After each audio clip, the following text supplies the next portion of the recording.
तर नमस्कार मंडळी, पुन्हा एकदा आपल्या सगळ्यांचं स्वागत आहे आपल्या नवीन व्हिडिओमध्ये। आज आपल्याला एक नवीन फंटर आपली साथ देणार आहे आणि आज आपण जाणार आहोत श्री क्षेत्र सागरेश्वर येथे। चला तर मग या अशा भन्नाट प्रवासाचा आनंद घेऊया।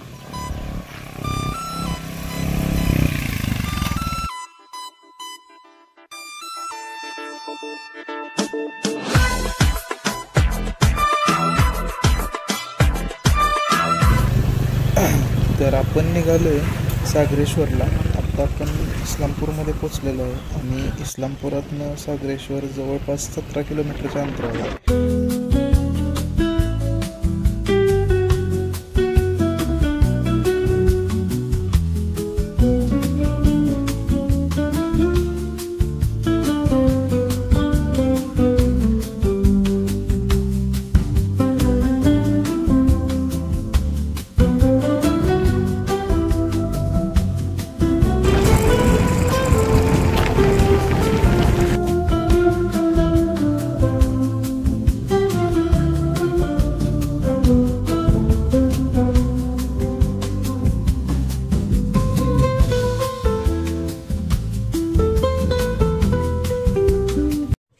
समोर जे आपल्याला गुहा दिसते डोंगरामध्ये, ती गुहा म्हणजे किल्ले मच्छिंद्रगड। किल्ले मच्छिंद्रगड इथे मच्छिंद्रनाथांनी एक तप म्हणजे जवळपास 12 वर्ष तिथे तपश्चर्या केलेली, म्हणूनच या गडाला किल्ले मच्छिंद्र असे नाव पडले।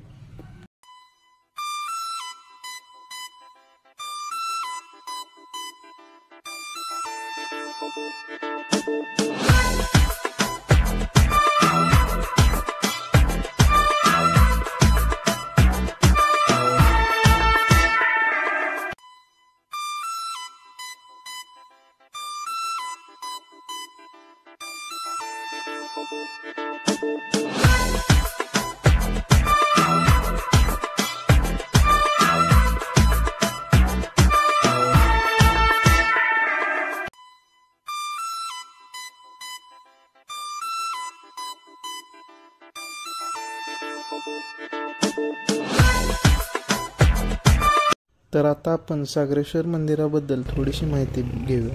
सागरेश्वर मंदिर हे भगवान शंकराचे पवित्र स्थान आहे। या ठिकाणी एकूण 48 मंदिरे असून त्यामध्ये 108 शिवलिंग विराजमान आहेत। हे मंदिर 700 ते 800 वर्षांपूर्वी बांधण्यात आले आहे। सागरेश्वर हे शंकराचे मुख्य समुद्रदेवतेच्या कृपेने तिथे गंगादेवी वास करते, म्हणून त्या भागाला सागरेश्वर असे नाव पडले। एक देखणं पानाचे श्वान आपल्याला तिथे पाणी पिताना निदर्शनास आलं। त्याच्यावेळी आपण टिपलेलं त्याचं एक छानसा व्हिडिओ आपण पाहूया। आपण आता पुन्हा माहितीकडे वळूयात। ह्या मंदिरात असं म्हटलं जातं की या पिंडीवरची शाळुंका बाजूला केल्यानंतर खाली पाणी दिसते। ह्या शिवलिंगावरची जी शाळुंका आहे त्याच्या खाली पाणी दिसते, त्यातलेच पाणी झिरपून मंदिराशेजारी जाऊन पडते।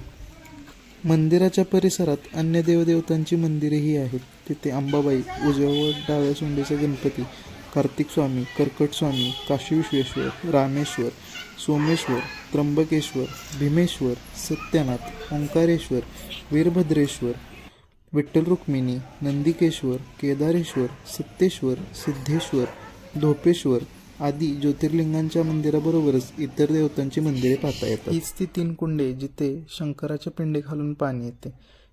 हे पाणी कधीही सुकत नाही असे म्हणतात। दुष्काळात देखील हे कुंडे गचगचीत भरलेले असतात। आता आपण मंदिराच्या मुख्य गाभाऱ्यात प्रवेश करत आहोत। हेमाडपंथी बांधकामातील हे मंदिर अतिशय सुंदर व उत्कृष्ट दिसते। मंदिराच्या गाभाऱ्यात प्रवेश केल्याच आपल्याला समोर 3 मूर्त्या दिसतात। त्या मूर्त्यांच्या मागे एक नंदी आणि त्यानंतर त्याच्यापुढे सागरेश्वराचं शिवलिंग आपल्याला पाहायला मिळतं। उत्कृष्ट अशा नक्षीदार बांधकामाच्या मंदिरामध्ये हे शिवलिंग स्थापिले आहे। इथे आल्यानंतर मन अगदी प्रसन्न आणि भारावून गेलं। मनाची शांतता काही अधुरच होती। कातळामध्ये कोरलेले हे नक्षीकाम अगदी छान आणि सुंदर दिसत होतं। याच्याकडे बघितल्यानंतर नजर अशी तेजोमयीत होऊन जात होती। चालत वर आल्यानंतर आपल्याला त्याच 48 मंदिरांपैकी काही मंदिरांचे कलश आपल्याला पाहायला मिळतात।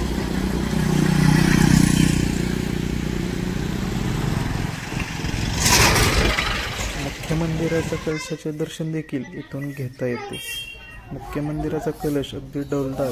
मंदिराच्या कलशाचे दर्शन घेऊन आपण परतीच्या प्रवासाला सुरुवात केली.